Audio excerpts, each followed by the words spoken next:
Bienvenue dans le Learning Talk, la pause déjeuner audio instructive et régénérante. Ce rendez-vous complète les posts de motivation et leadership que je partage sur LinkedIn tous les jours.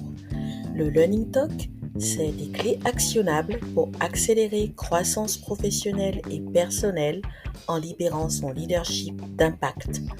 C'est aussi un temps de qualité offert aux femmes et aux hommes introvertis mais déterminés. Trop de personnes se sentent incompétentes parce qu'elles ne s'expriment pas librement dans leur zone de génie. Si vous vous reconnaissez dans cette description, c'est pour vous le début d'une nouvelle vie. Abonnez-vous à ce podcast. Avec lui, vous allez vous réinventer avec vos valeurs et codes personnels. Je suis Vanessa Birman, fondatrice du cabinet Bionic Conseil et Coaching.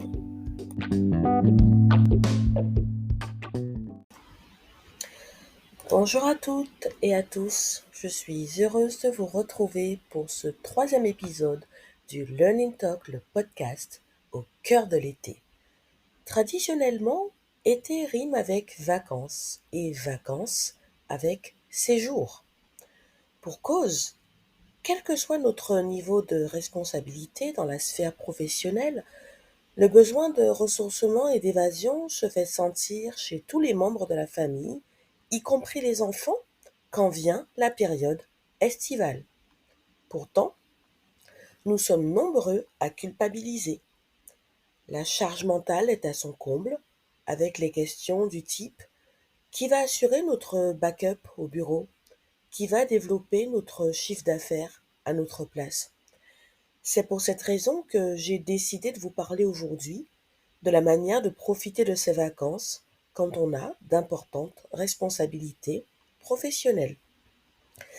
J'avais d'ailleurs prévu de vous parler du réseautage sur LinkedIn, puis je me suis rappelé que non seulement les séjours en vacances sont écourtés à cause de l'inflation, mais il y a parmi vous des mamans dirigeantes, managers, entrepreneurs qui doutent, pourraient ruminer et revenir de leur séjour épuisés.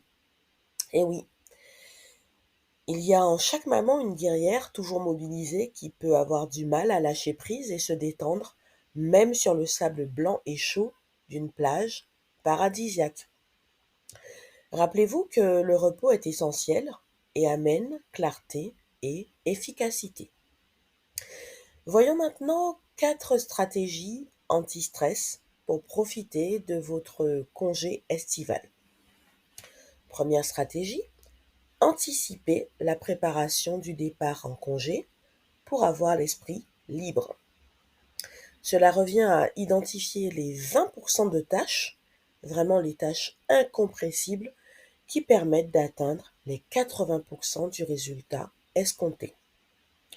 Dans la sphère professionnelle, il s'agit par exemple de prévoir des automatisations et de planifier des tâches, par exemple les contenus sur les réseaux sociaux, notamment pour les entrepreneurs. Il peut s'agir également de planifier des messages d'absence qui précisent un éventuel créneau de disponibilité pour être contacté. Il peut s'agir d'organiser une passation et de déléguer des projets en cours le temps de votre absence. Et dans la sphère privée, pour les parents notamment, et les mamans en particulier, il s'agira de préparer la rentrée scolaire pour éviter la foule et la charge mentale dès le retour de vacances. Alors, anticiper, ça veut dire dans l'idéal, avoir fait un rétro-planning de la date de départ en vacances jusqu'au mois de mai qui précède cette date. Dans la pratique, on fait plutôt ce que l'on peut. Donc, c'est la raison pour laquelle j'insiste sur la nécessité d'identifier les tâches les plus stratégiques afin de procéder de manière agile. De telle sorte que si vous devez partir en congé, disons, dans une semaine, eh bien, rien n'est perdu. Je vous donne un tip. Enlevez les notifications des applications que vous n'aurez pas besoin d'utiliser pendant votre séjour. La deuxième stratégie consiste à décider intentionnellement de travailler ou non pendant vos vacances, pendant votre séjour en vacances. Et si vous travaillez, quel sera votre rythme? Ça, c'est la vraie question en fait. Ici s'exprime pleinement votre leadership, indépendamment des exigences professionnelles auxquelles vous êtes soumise, par exemple des engagements que vous auriez pris, des obligations. Vous seul connaissez vos besoins psychologiques, vos valeurs et vos priorités. Je m'adresse effectivement ici plutôt aux mamans qui ont une importante part de logistique liée aux vacances, qui toute l'année sont vraiment mobilisées et qui auront bien mérité de profiter pleinement de leurs vacances. Les papas aussi, et même ceux qui ne sont pas parents. Simplement, euh, force est de constater que l'enjeu est plus grand pour les mamans qui parfois même pendant les vacances, ayant encore la charge de la logistique, ne profitent pas pleinement. C'est un sujet que je maîtrise, hein. Alors en fait, ce que je vous propose, hein, pour pouvoir euh, profiter pleinement de vos vacances et décider de travailler ou non, et si vous décidez de la manière dont vous travaillez, c'est de prendre cette décision avec intentionnalité, de rester à l'écoute de vos motivations, de respecter ces motivations et d'aimer ces motivations. C'est-à-dire de ne pas culpabiliser une fois que vous avez pris la décision en connaissance de vos motivations. Ces mêmes motivations vous donneront une direction qui, elle, à son tour, vous donnera le focus dont vous avez besoin, sans empêcher que vous soyez souple. Restez connecté à votre créativité. Vous pouvez par exemple décider de ne pas travailler, mais rester ouverte aux possibilités de réseautage. Vous aurez alors la possibilité de pitcher, de parler de vos productions, par exemple un podcast si vous en avez un, de distribuer des cartes de visite, de planifier des appels ou des cafés visio que vous réaliserez à votre retour de vacances. Dans tous les cas, ce sont vos vacances. Alors faites ce qui est bon pour vous, selon vous, qui fait sens pour vous. Deuxième type, si vous décidez de ne pas travailler, eh bien pensez à l'avance à planifier la reprise de votre activité à votre retour. Troisième stratégie, visualiser et créer une expérience de vacances satisfaisante.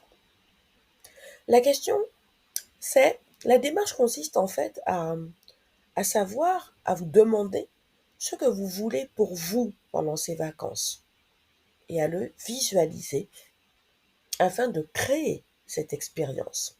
Car, je le rappelle, le cerveau ne fait pas la différence entre l'imagination et la réalité. En visualisant cette expérience, vous vous mettrez dans de meilleures conditions pour pouvoir la réaliser réellement. Il s'agit pour vous de savoir ce que vous voulez vivre. Et il s'agit aussi de savoir vers quelle version de vous vous voulez évoluer. Car les vacances peuvent et doivent y contribuer. Vous devez décider de prendre les choses comme elles viennent ou alors de prévoir des activités qui vous plaisent et vous font du bien de manière à vous ancrer dans le présent et pouvoir créer des souvenirs. Si par exemple vous aimez les excursions, les balades, la plage, eh bien prévoyez-les. Si vous aimez la lecture, emportez vos livres ou bien votre tablette Kindle, par exemple. Ça m'amène à vous donner un troisième type, très important pour profiter de vos vacances, surtout si elles sont courtes. Traversez vos émotions sans surréagir. Je rappelle que la durée des séjours tend à diminuer à cause de l'inflation. Alors n'hypothéquez pas vos vacances avec des pensées et des réactions parasites. Quatrième stratégie, gardez vos rituels, ceux qui vous font du bien pendant les vacances. Par exemple, une alimentation qui maintient votre niveau d'énergie élevé, la pratique de la méditation, l'activité d'une pratique, une activité physique, le journaling, etc. En gardant vos bonnes habitudes, non seulement vous profiterez mieux de vos vacances, mais vous reprendrez plus facilement vos marques au retour de vacances. Je rappelle que le but des vacances est de prendre soin de vous. Mais bien sûr, si vous faites une entorse à la règle, eh bien restez cool avec vous-même.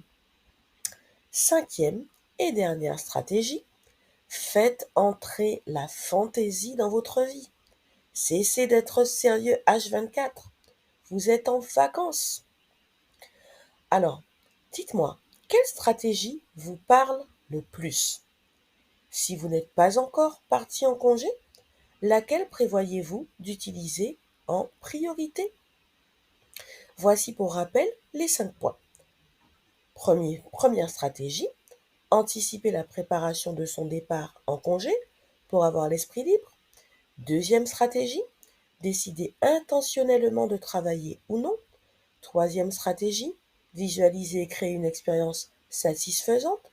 Quatrième stratégie, garder vos rituels pendant les vacances. Et cinquième stratégie, faire entrer la fantaisie dans votre vie. Pourquoi pas? Jouer avec vos enfants. Cela permettra de créer des souvenirs avec eux. Si vous êtes une dirigeante salariée ou entrepreneur en quête de sens et de croissance et que vous voulez embrasser pleinement votre leadership et accélérer votre réussite, le parcours d'éveil proposé par Bionic est pour vous. Nous serons ravis de vous accompagner. Pour découvrir ce programme, cliquez sur le lien de mon site internet en description.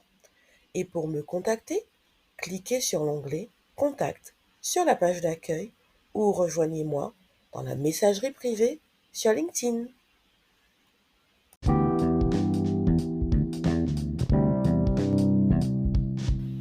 Si cet épisode vous a plu, partagez-le pour permettre à plus de monde de le découvrir. Je vous invite également à laisser un commentaire sur Spotify ou Apple Podcast. Vous pouvez même laisser 5 étoiles. Pour découvrir mon profil sur LinkedIn, ainsi que les valeurs et les services du cabinet Bionic Conseil et Coaching, cliquez sur les liens en description. Merci de m'avoir écouté jusqu'à la fin. Je vous retrouve mercredi prochain pour un nouvel épisode.